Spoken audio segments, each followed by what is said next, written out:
Rain hammered against Ethan Cole's windshield as he drove through the narrow roads leading into the town of Norhaven. The place barely appeared on maps anymore.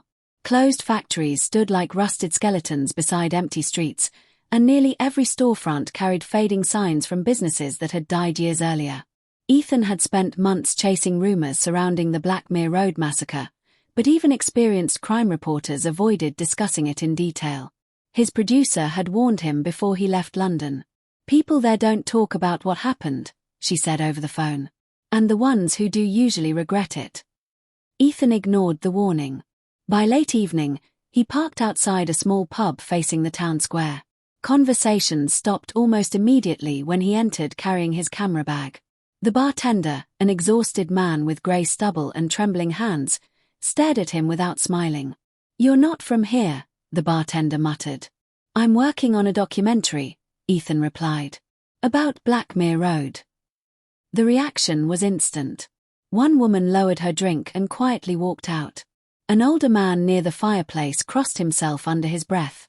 Nobody spoke for several uncomfortable seconds. "You should leave that house alone," the bartender finally whispered. "Nothing good stayed inside it." Ethan tried asking about the Hart family, but every question tightened the room with fear. A retired postman claimed he heard screaming on the night of the murders. Another local swore police cars remained outside the property until sunrise, yet no ambulance arrived for hours. Nobody agreed on details, but they all shared the same haunted expression whenever the house was mentioned. Before Ethan returned to his motel, the bartender grabbed his wrist firmly. "If you hear knocking from inside that place," he warned, "don't answer it." The next morning, Ethan drove toward Blackmere Road beneath a sky the color of ash. The Hart house appeared beyond a line of dead trees, isolated from the rest of town behind rusted iron fencing. Police tape still clung to the front gate despite years of rain and wind. Most windows were boarded shut, though one upstairs curtain moved slightly as if disturbed by a draft. Ethan pushed through the gate and entered cautiously. The smell inside surprised him first. Beneath the mold and dust lingered something metallic and stale, as though the walls themselves still remembered blood. Family photographs remained scattered across broken furniture. A child's shoe rested beside the staircase. In the kitchen, deep scratches covered the inside of the back door, marks too desperate to ignore. This was not random violence. Someone inside that house had been terrified of another person they already knew. As Ethan filmed the hallway, his flashlight caught cigarette ash near the dining room window. His chest tightened. The house was supposed to be abandoned. Then he heard it. A faint clicking noise upstairs. Ethan followed it carefully into a small bedroom overlooking the road. Hidden beneath the bed frame sat an old cassette recorder coated in dust. He pressed play. Static crackled through the speaker before a frightened female voice whispered, "You said they'd never find out." A man answered sharply. Then another sentence emerged clearly enough to freeze Ethan where he stood. She opened the door for him herself. The tape ended abruptly. Heart pounding, Ethan searched the room more aggressively until he noticed loose wallpaper peeling beside the closet. Hidden behind it was a photograph sealed inside plastic. The image showed a smiling teenage girl standing beside a tall dark-haired man outside the Hart house. Ethan recognized the man instantly. 3 seconds later, the photograph slipped from his fingers. According to official police records, the man beside her had officially died 10 years before the massacre ever happened. Ethan barely slept after leaving the Hart house. The photograph remained on the motel desk beside his laptop while rain rattled the windows through the night. By morning, he had printed old newspaper archives covering the massacre and spread them across the bed. Every article repeated the same official version of events, yet the details no longer matched what he had already discovered inside the house. One name appeared constantly throughout the reports: Lena Hart. Months before the murders, 15-year-old Lena vanished without explanation. Police claimed she ran away after an argument with her parents and returned home voluntarily 3 days later. The town accepted the explanation because it was easier than asking uncomfortable questions. Ethan, however, noticed something strange immediately. No photographs from those 3 missing days existed. No witnesses placed her anywhere. Even the original police timeline contained missing hours that had never been explained publicly. Ethan visited Norhaven's local library searching for older records. The librarian hesitated when he mentioned Lena's name. "You should stop digging," she murmured quietly. "People lost careers trying to expose what happened back then." "Why would anyone protect a runaway case?" Ethan asked. The woman glanced toward the windows before answering. "Because Lena didn't disappear alone." Before Ethan could press further, she walked away. That afternoon, Ethan tracked down a retired convenience store owner named Malcolm Reeves, whose shop had once stood near Blackmere Road. Malcolm admitted he saw Lena shortly after she returned home. "She looked terrified," the old man whispered. "Wouldn't speak to anybody. Her mother kept holding her arm so tightly I thought she'd bruise it." "What about her father?" Malcolm hesitated. "Different man after she came back. Angry all the time. Started drinking heavily. Some nights the shouting carried halfway down the street." Rumors quickly surfaced during Ethan's investigation. Locals quietly claimed Lena had become involved with an older married man connected to town politics. Nobody dared say his name openly, but Ethan noticed fear spreading across faces every time the subject appeared. Whatever happened during those missing days had damaged more than Lena alone. Late that evening, Ethan received an anonymous message directing him toward an abandoned medical office outside town. Hidden inside a rusted filing cabinet, he discovered therapy recordings belonging to Dr. Elaine Mercer, a psychiatrist who died shortly after the massacre under suspicious circumstances. Ethan played the first tape carefully. Lena's voice emerged weak and exhausted. "He watches everything," she whispered. Dr. Mercer responded gently. "Who watches you, Lena?" A long silence followed before Lena finally answered. "The person everyone trusts." Ethan listened to hours of recordings inside the dark office while thunder echoed overhead. Lena described panic attacks, nightmares, and constant fear inside her own house. But she never sounded afraid of strangers. Again and again, her terror pointed toward somebody close to her life. One recording disturbed Ethan more than the others. "If I tell the truth," Lena said shakily, "my mother says this family will be destroyed." Dr. Mercer asked whether someone had hurt her. Lena began crying softly. Then the tape stopped. Ethan searched the remaining files until he uncovered a small notebook sealed beneath the cabinet drawer. Most pages contained unfinished thoughts, random dates, and frantic handwriting.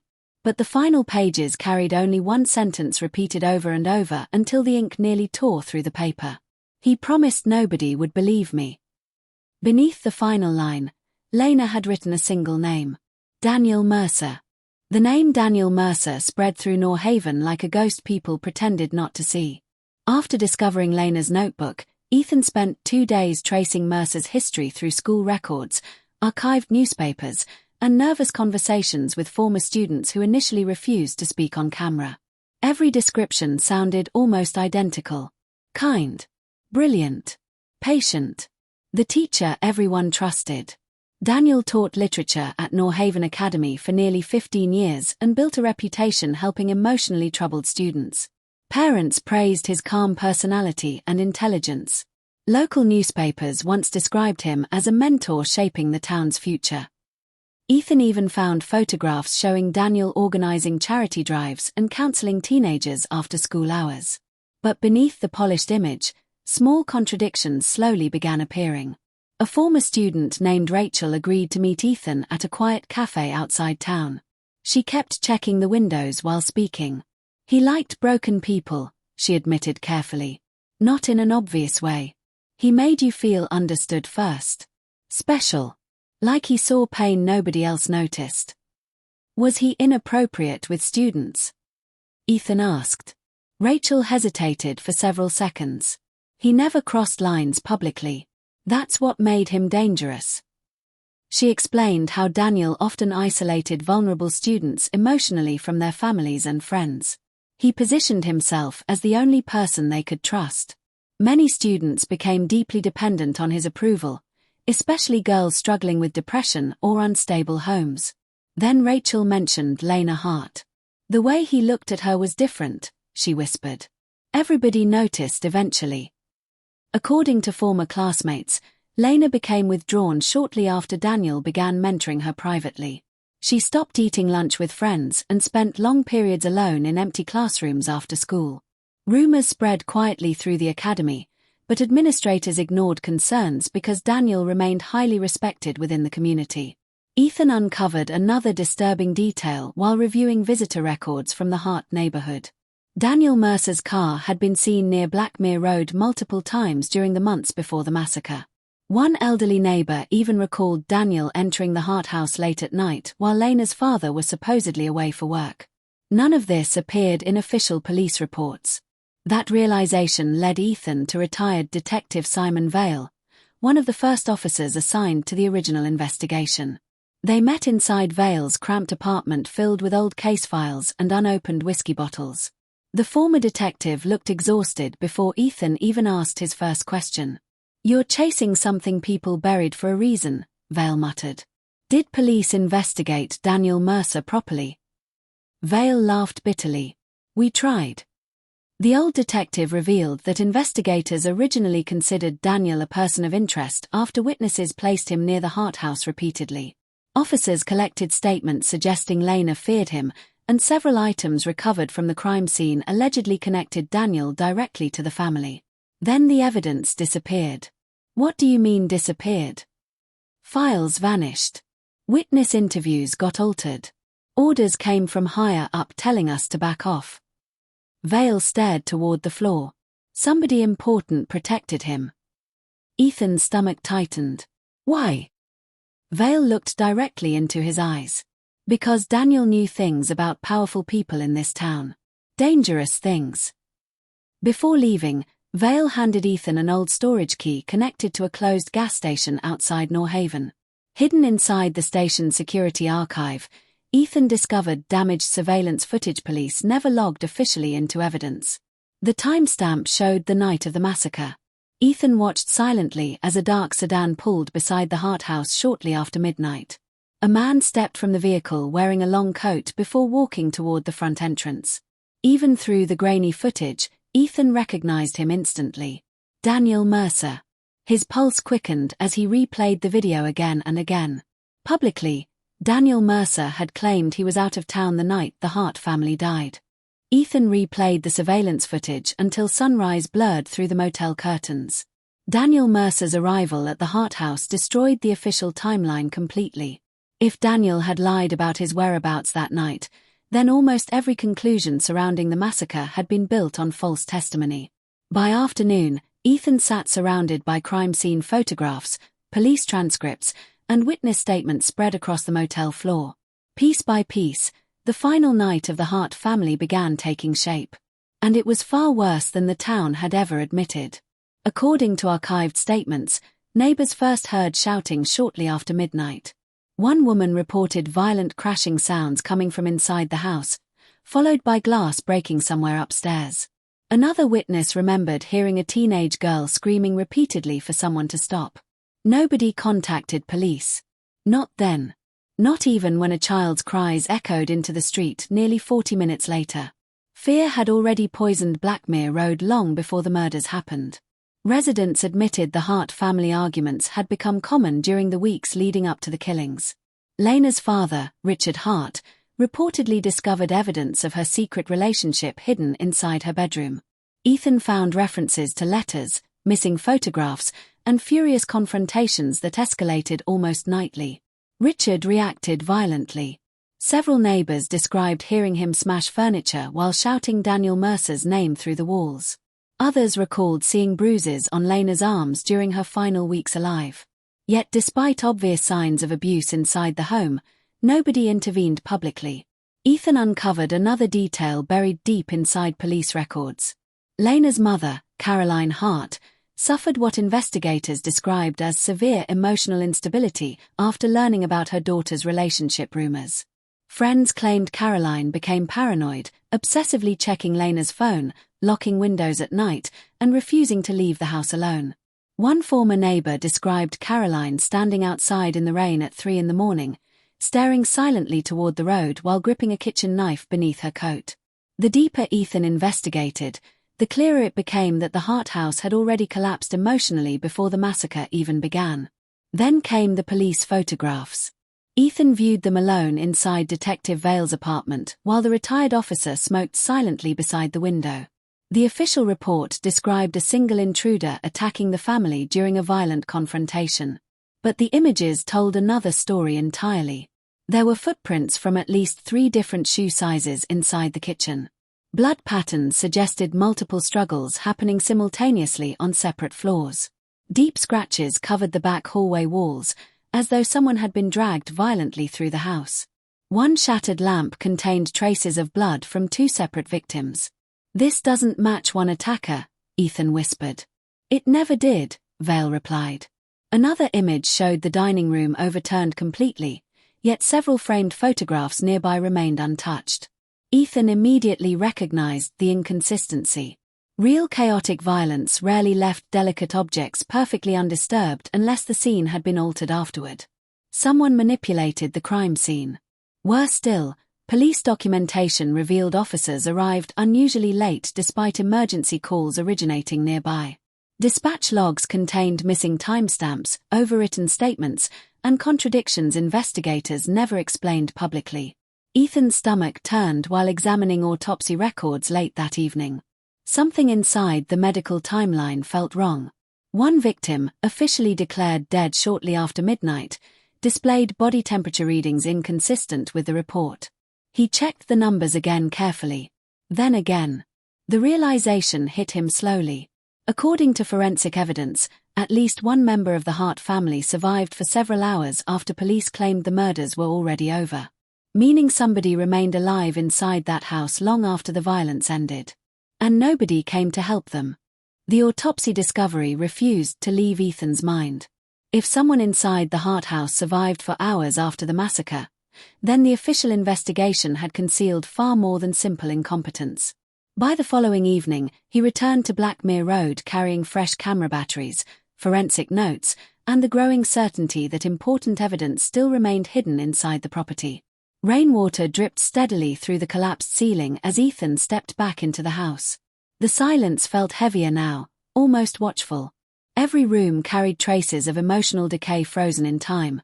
Cracked family portraits, overturned chairs, faded stains soaked deep into old wooden floors. He moved upstairs toward Lena's bedroom again. The loose wallpaper he discovered earlier led him to inspect the room more carefully. Kneeling beside the bed frame, Ethan noticed slight gaps between several floorboards hidden beneath layers of dust. He pried one loose using a rusted screwdriver from his bag. Underneath rested a small metal box wrapped tightly in plastic. Inside were 6 cassette tapes. Ethan carried them downstairs and connected one carefully to the old recorder he had found during his first visit. Static crackled briefly before Lena's voice emerged softly through the speaker. "I don't think this is right anymore." Daniel Mercer answered almost immediately, calm and reassuring. "That's because they've filled your head with fear." Ethan listened closely as conversation after conversation revealed a deeply disturbing relationship built on emotional control rather than affection.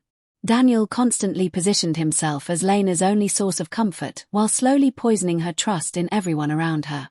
"They don't understand you," he whispered on one recording. "Your parents only care about appearances. They want to control you." Another tape captured Lena crying quietly while Daniel spoke with chilling patience. "You don't need anybody else," he told her. "Not your friends. Not your family. Just me." The manipulation became increasingly obvious across the recordings. Whenever Lena expressed guilt or uncertainty, Daniel redirected blame toward her parents, convincing her they were emotionally abusive and dangerous.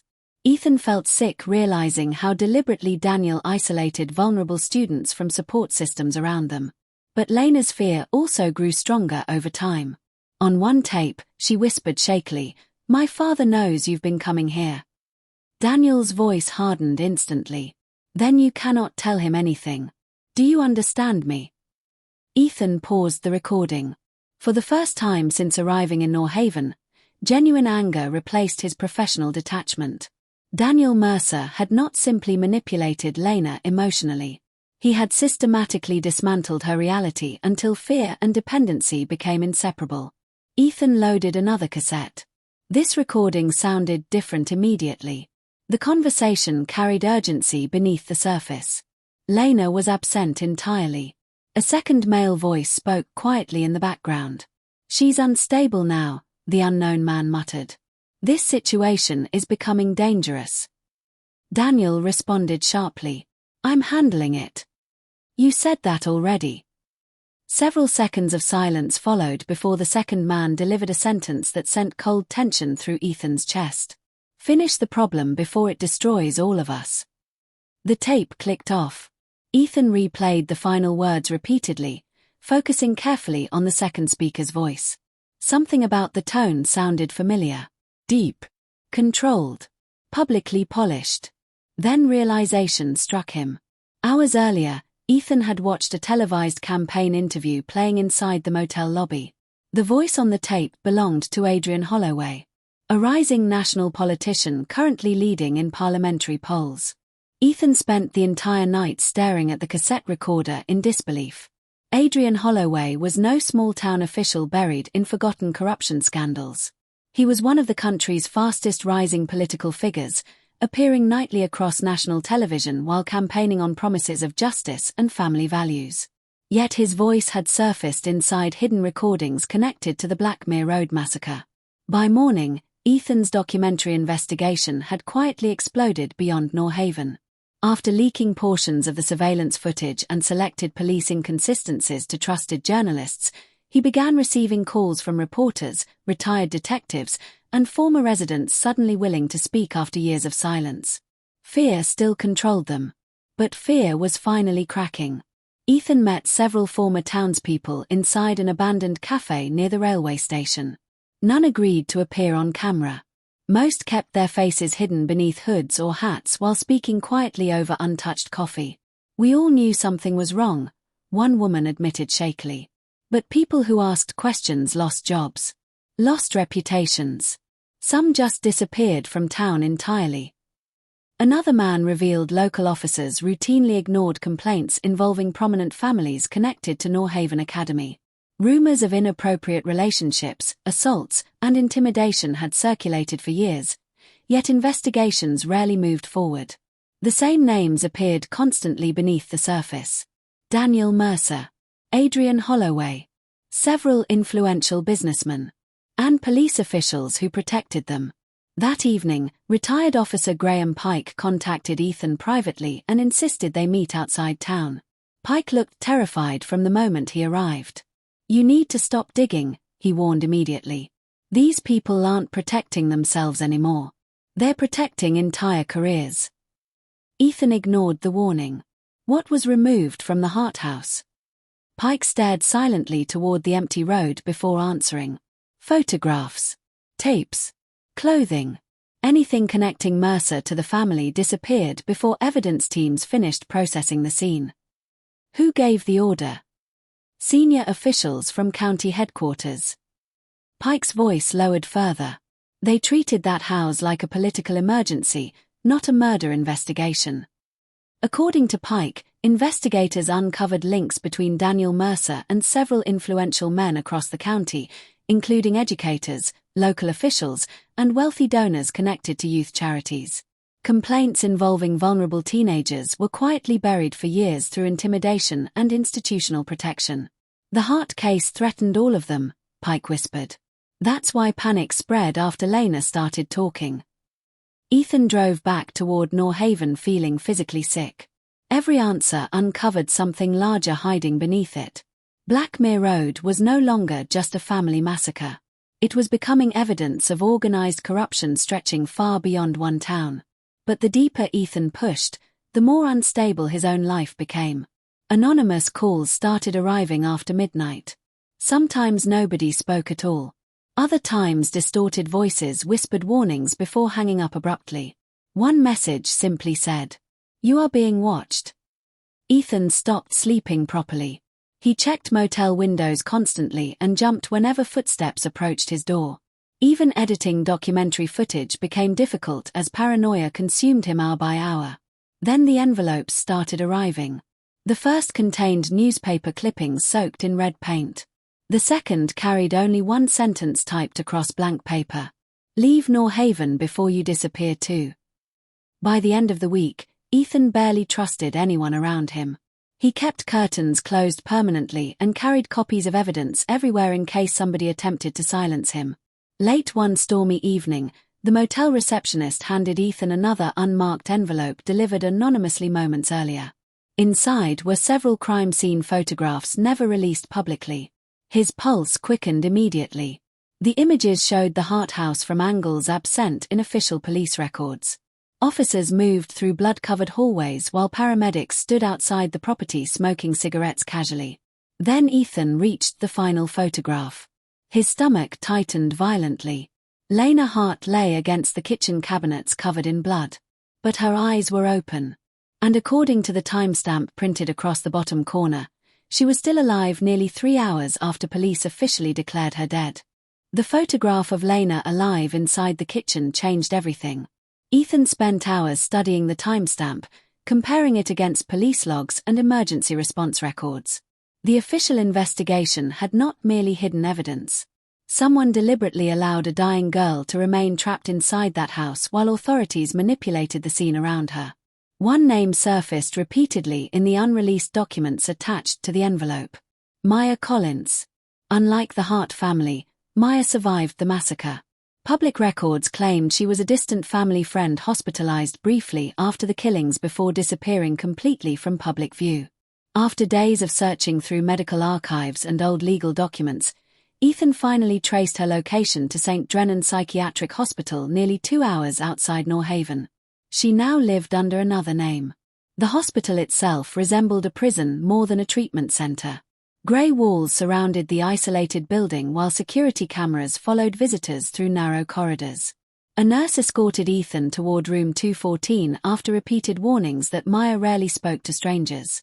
She gets frightened easily, the nurse explained quietly, especially when people mention Norhaven. Maya Collins looked far older than her record suggested. Thin and pale, she sat beside the window clutching a paperback novel without turning pages. Her eyes immediately filled with panic when Ethan introduced himself.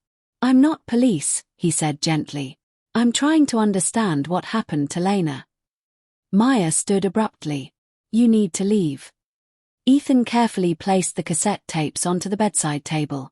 The reaction was instant. Her hands began trembling violently as she stared at them. "Where did you find those?" "In the Hart house." Maya slowly sat back down. For several long moments, neither of them spoke. Rain tapped softly against the hospital window while distant footsteps echoed through the hallway outside. Finally, Maya whispered, "They were supposed to destroy everything." Over the next hour, pieces of the truth emerged slowly through fragmented memories and emotional breakdowns. Maya explained she met Lena through counseling programs organized at Norhaven Academy. They became close friends during the months before the murders, especially after Lena began confiding fears about Daniel Mercer. "She tried telling people," Maya said quietly. "Teachers, police, even church officials. Nobody listened because Daniel always reached them first." According to Maya, Daniel maintained connections with influential men throughout the county who protected one another from accusations involving vulnerable students. Whenever complaints surfaced, pressure followed immediately. Victims were labeled unstable. Families received threats. Evidence disappeared. And Lena eventually discovered how deep the network truly reached. She found recordings, Maya continued. Names. Meetings. Things powerful people never wanted exposed. Ethan leaned forward carefully. "Is that why they killed her?" Maya's face tightened with pain. "They only meant to scare her at first." The night of the massacre began after Lena threatened publicly to expose Daniel and several prominent officials connected to him. According to Maya, panic spread rapidly among the people protecting Mercer. Someone decided the situation needed to end permanently before Lena destroyed multiple careers. But once violence started inside the Hart house, control vanished completely. "Richard fought back," Maya whispered. Everybody was screaming. Glass breaking. Blood everywhere. Then she revealed something Ethan never expected. I saw Lena's mother stab someone. Ethan froze. Maya described Caroline Hart moving through the kitchen in shock while holding a knife covered in blood. She could not identify who Caroline attacked because the lights kept failing during the struggle, but she remembered hearing a man collapse nearby moments later. Tears streamed down Maya's face as memories overwhelmed her. It became madness, she whispered. Nobody even knew who was attacking who anymore.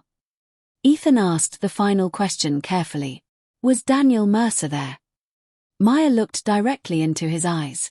Yes, but he wasn't alone. Her voice dropped almost to a whisper. One of the killers was never identified because he was standing beside the police the next morning. Maya Collins's confession haunted Ethan during the drive back from St. Drennan Hospital. One of the killers had stood beside police officers the morning after the massacre. That single sentence transformed the investigation from corruption into something far darker. It meant the people responsible never truly disappeared. They remained protected inside the very institutions meant to expose them.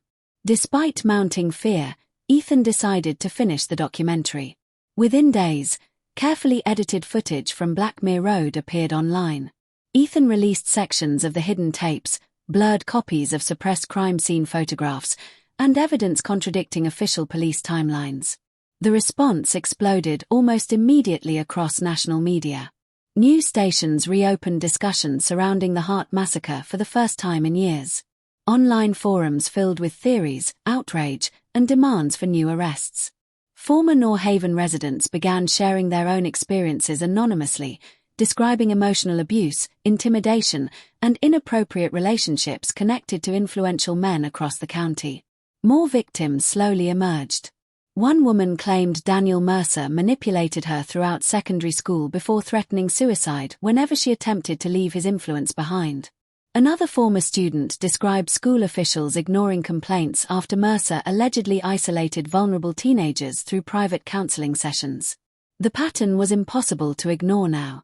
Meanwhile, public officials denied everything aggressively. Adrian Holloway appeared during a televised interview calling Ethan's documentary dangerous fiction designed to exploit tragedy for attention. Former police administrators dismissed leaked evidence as fabricated conspiracy material.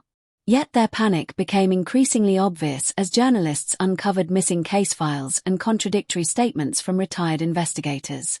Then Daniel Mercer vanished completely. Police announced they could no longer locate him for questioning regarding new allegations connected to the Hart case. Ethan immediately realized somebody warned Mercer before authorities moved publicly against him. The disappearance confirmed what Ethan already feared. Powerful people were still actively protecting everyone involved.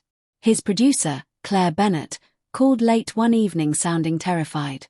"You need to stop for a while," she said urgently. "Funding disappeared this morning." "What do you mean disappeared?" "Our investors pulled out overnight. Every single one." Claire explained several companies connected to the documentary suddenly withdrew support without explanation. Lawyers began pressuring the production team while anonymous complaints targeted Ethan professionally online.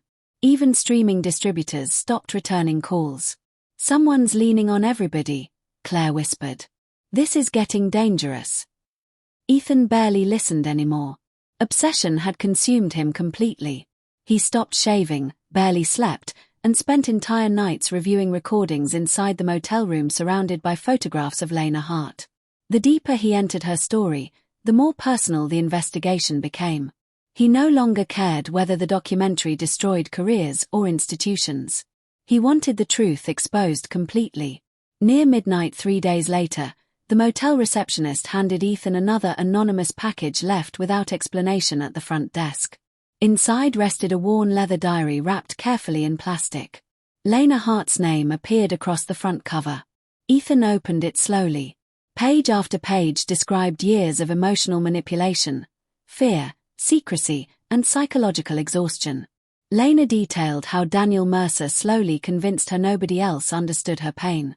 She wrote about secret meetings, escalating control, emotional dependency, and constant terror after realizing powerful men surrounded Daniel everywhere she looked.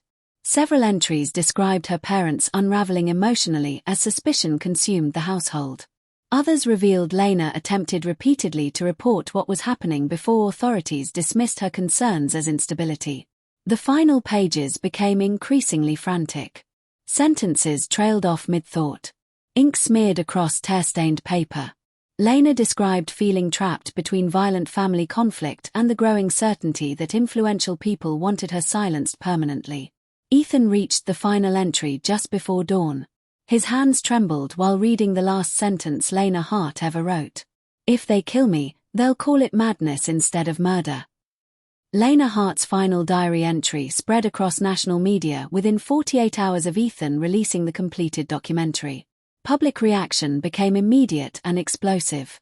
News channels replayed sections of the Blackmere Road investigation constantly while commentators questioned how police and political officials concealed evidence for so many years. Then the arrests began. Former officers from Norhaven County Police were suspended and dragged before investigative hearings. School administrators connected to Daniel Mercer faced accusations of intimidation and negligence. Several wealthy businessmen named within leaked documents vanished temporarily before surrendering through legal representatives. Outside courthouse steps, families of former victims gathered carrying photographs and handwritten signs demanding justice. Some cried openly during interviews after recognizing patterns of abuse hidden for decades beneath institutional silence. For the first time since arriving in Norhaven, Ethan watched fear begin shifting away from survivors and toward the people who protected the crimes. But the victory felt poisoned. Ethan himself became a controversial figure almost overnight.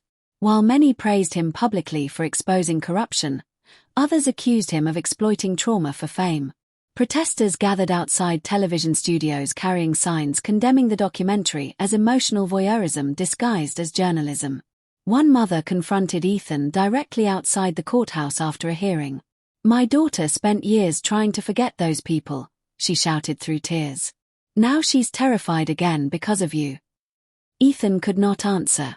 The deeper the investigation spread nationally, the more emotionally fractured survivors became. Old wounds reopened everywhere. Anonymous victims flooded support organizations with new allegations while social media turned the Hart family tragedy into endless public spectacle. At times, Ethan barely recognized what he had created. During testimony before parliamentary investigators, he spent nearly 6 exhausting hours answering questions about missing evidence, Daniel Mercer's connections, and Adrian Holloway's involvement with county officials. Lawyers attacked Ethan aggressively, attempting to discredit both his methods and motives. "You built a career from dead people," one attorney snapped coldly. Ethan's silence afterward spoke louder than any defense. Meanwhile, prosecutors uncovered additional evidence suggesting Daniel Mercer never acted independently. Financial records, private communications, and hidden travel logs connected Mercer to several influential figures across multiple counties. Investigators increasingly believed the abuse network operated through layers of institutional protection involving educators, law enforcement, and political donors. Daniel Mercer himself remained missing. And as investigators dug deeper, Ethan slowly realized something even more disturbing. Norhaven had enabled everything. Not just police. Not only politicians. Teachers ignored warning signs. Neighbors stayed silent during violence. Parents protected reputations instead of vulnerable children. Fear infected the town so completely that silence eventually became normal. The crime survived because ordinary people convinced themselves looking away was safer than speaking. Then Maya Collins disappeared. Hospital officials claimed she left St. Drennan voluntarily before scheduled testimony against several defendants connected to the Hart investigation. Ethan knew immediately something was wrong.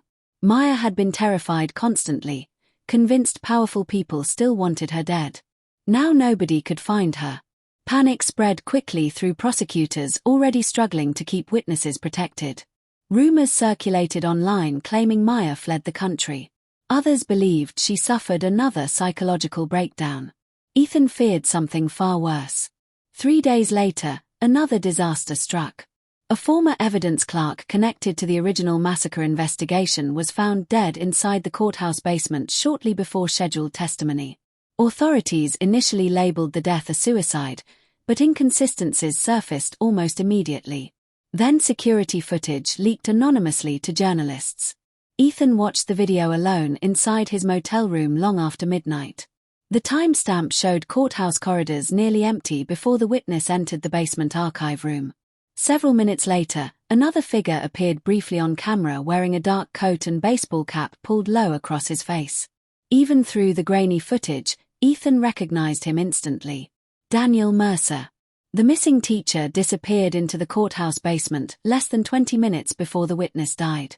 Ethan stopped watching the courthouse footage the moment Daniel Mercer's figure vanished into the basement corridor.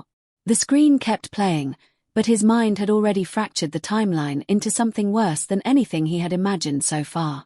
Mercer wasn't just hiding.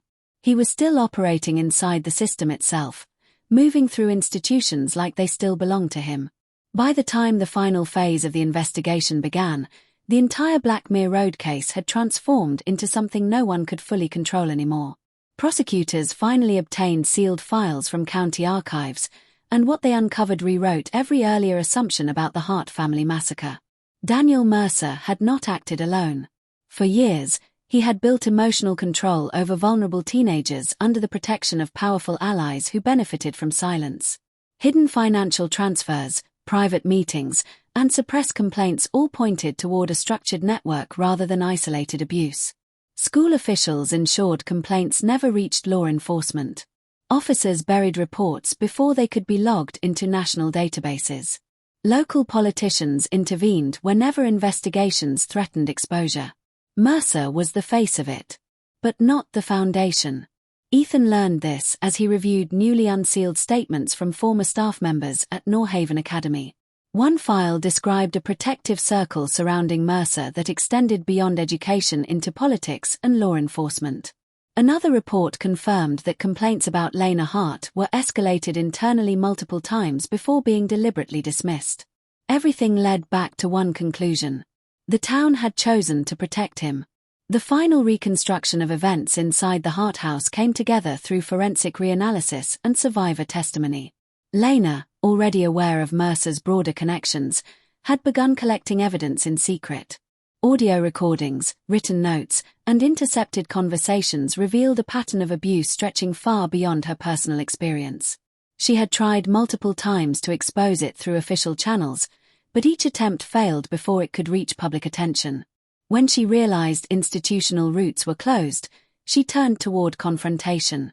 Ethan read through Maya's earlier testimony again, now understanding it differently. Lena's final days were not only filled with fear but with urgency. She had become determined to expose Mercer and the people protecting him, even if it meant destroying everything around her. But pressure inside the Hart household had already reached breaking point. Richard Hart's rage escalated after discovering fragments of Lena's communications. Caroline Hart's mental state collapsed under paranoia and fear of public disgrace. Every conversation inside the house became unstable, charged with suspicion and emotional violence. What began as secrecy turned into total psychological breakdown. Then the night arrived. Ethan reconstructed it from overlapping testimonies, police fragments, and revised autopsy data. Mercer entered the house under the assumption that Lena would be silenced quietly. But the situation spiraled almost immediately. Richard confronted him violently. Caroline reacted unpredictably. Lena attempted to escape while still holding evidence that could destroy multiple careers. What followed was chaos rather than a single planned act.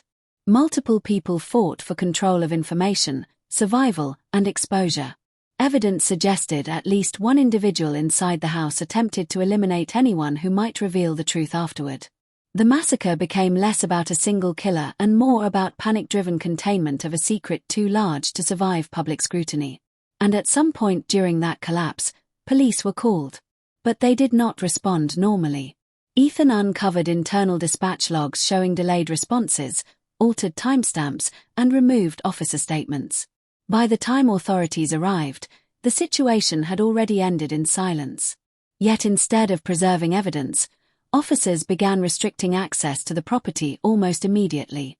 Then came the most devastating discovery. A senior investigator admitted privately that several officers involved in the initial response had family connections to individuals named in Lena's recovered recordings. Rather than expose the network, they allowed evidence to disappear piece by piece. Reports were rewritten. Logs were deleted. Witness statements were altered or lost entirely. The conclusion was unavoidable. The Hart case was not buried to protect one killer. It was buried to protect an entire system. When Ethan finally released the completed documentary, the reaction surpassed anything he had anticipated. Within hours, it became a global phenomenon. Millions watched in shock as layers of institutional corruption were exposed. Hashtags demanding justice trended worldwide while governments were forced into emergency responses. But the truth fractured public opinion. Some believed Ethan had exposed a long-hidden system of abuse and finally given victims a voice. Others accused him of exploiting tragedy, reconstructing trauma for attention and influence. Debates erupted across media platforms, dividing audiences between justice and intrusion, truth and harm. Ethan no longer participated in those arguments. He stopped giving interviews, stopped reading reactions, stopped defending himself. The documentary had succeeded in revealing the truth, but it also destroyed any clear boundary between justice and damage. Survivors relived their worst memories under global scrutiny, and Ethan could not escape the realization that exposure had consequences no one could fully control. Months passed. Then, without warning, Ethan returned to Norhaven alone. The town felt emptier than before, almost erased by its own exposure. Blackmere Road remained sealed, the Hart house standing exactly as it had been left. No police tape remained now, only wind moving through broken windows. Inside, everything was unchanged. Dust-covered photographs, broken furniture, silence layered over years of buried fear. Ethan climbed the stairs slowly until he reached Lena's old bedroom. Fresh flowers lay beneath the window. They were too recent to belong to memory. Ethan froze. A floorboard creaked above him. Slow, deliberate footsteps moved across the upper hallway. He turned off his camera instinctively, listening as the sound grew closer, echoing THR.